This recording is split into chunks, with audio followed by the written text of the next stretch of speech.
今日分享下呢，我由深圳灣踩去呢個金坑古鎮時，途中遇到一啲小問題，就係爆胎啦。咁呢，喺途中爆咗胎點做啊？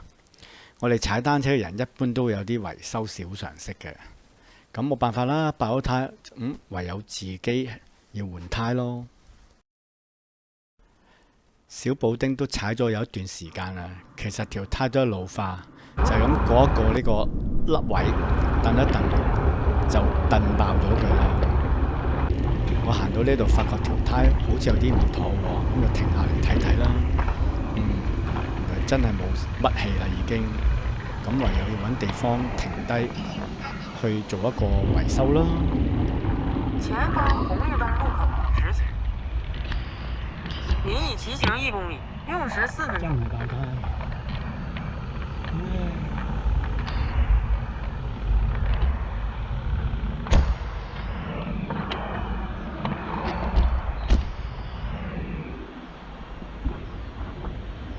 最唔想見嘅畫面。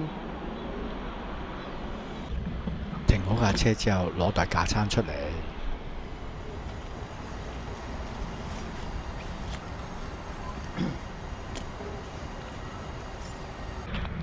放低埋個車頭包，好預備維修。不如意事十常八九。好彩係爆前胎咋，如果爆後胎啊，就好麻煩啦，要拆非常多嘢㗎。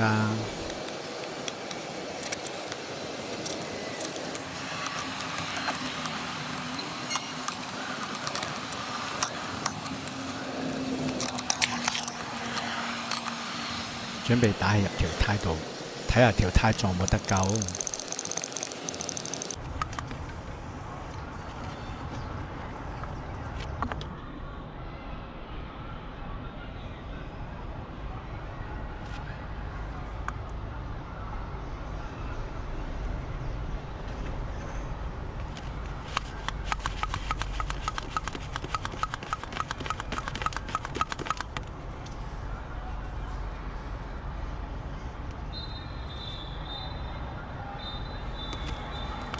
幾處漏氣啊，救唔返啊！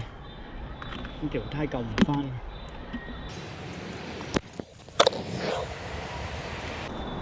好彩座位下有胎。平時擺條後備胎喺個座艙下邊，以備不時之需。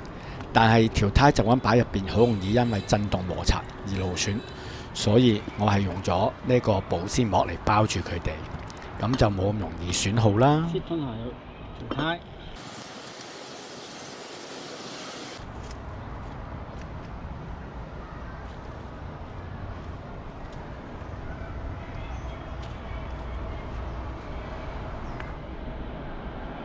16、18。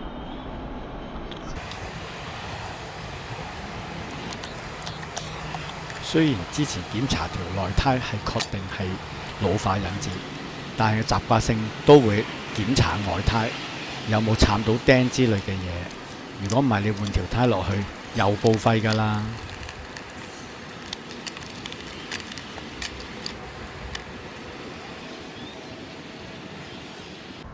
後備胎好緊要嘅，雖然有補胎工具，但係時條胎補唔到，你就要換胎㗎啦。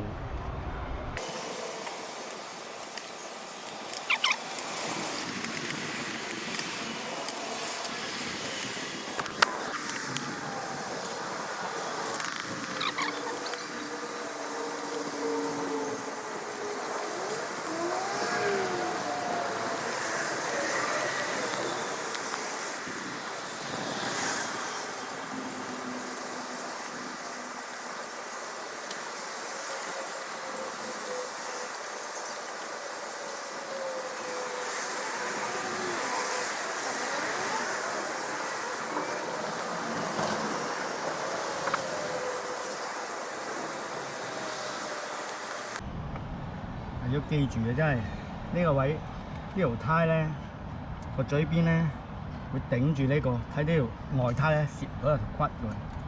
一定要頂晒入去先可以落翻嚟。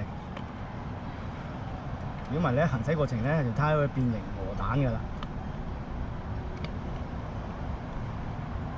呢樣換胎少就會留意唔到㗎啦，所以上完條胎應該要攣佢，順翻佢啦，先好打氣。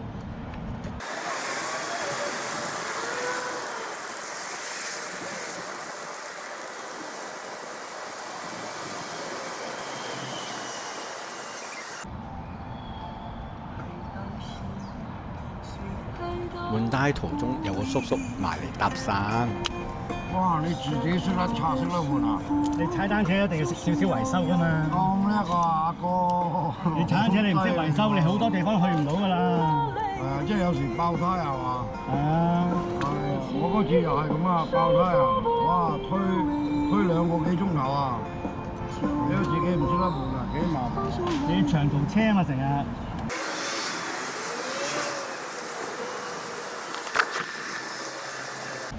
有個扣碼喺度扣住個骨，鬆咗螺絲都唔會即時甩。呢個係安全鎖嚟嘅。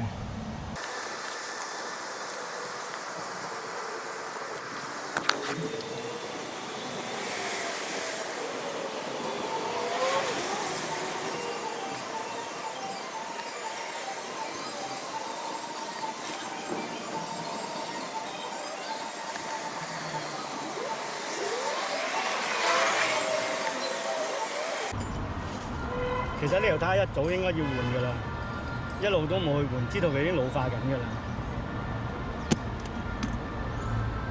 冇辦法啦，今次一定要換啦。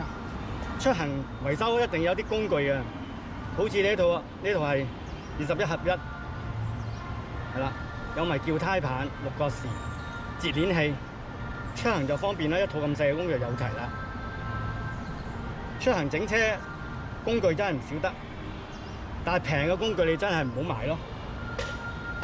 呢個係台灣嘅 Topic， 係啦，都唔錯㗎啦。因為6個匙咧，單車咧好多時都用6個匙嘅。6個匙如果啲6個匙唔靚咧，硬度唔夠咧，好容易會塌，整塌咪好螺絲。咁你第日再維修就好麻煩啦。所以價差一定唔可以平嘅。加多幾個緊頭啦，拆呢個胎螺絲啦，我拎個螺絲，咁啊方便。攝巴拿唔係話唔方便嘅，容易鬆，容易整卡螺絲咯。因為單車嘅配件其實好簡單嘅啫，來來都係嗰幾個號碼㗎啦。咁記得冚翻呢個。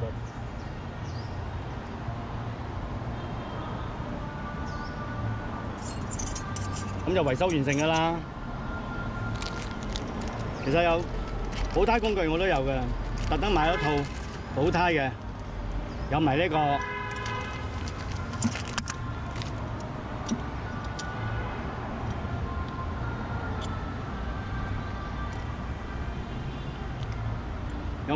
磨胎㗎啦。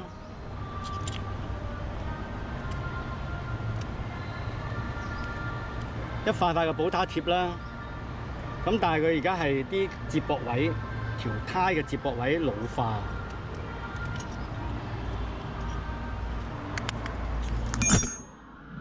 呢啲咁嘅骨位、面同底嘅邊漏氣啊，係佢老化㗎啦。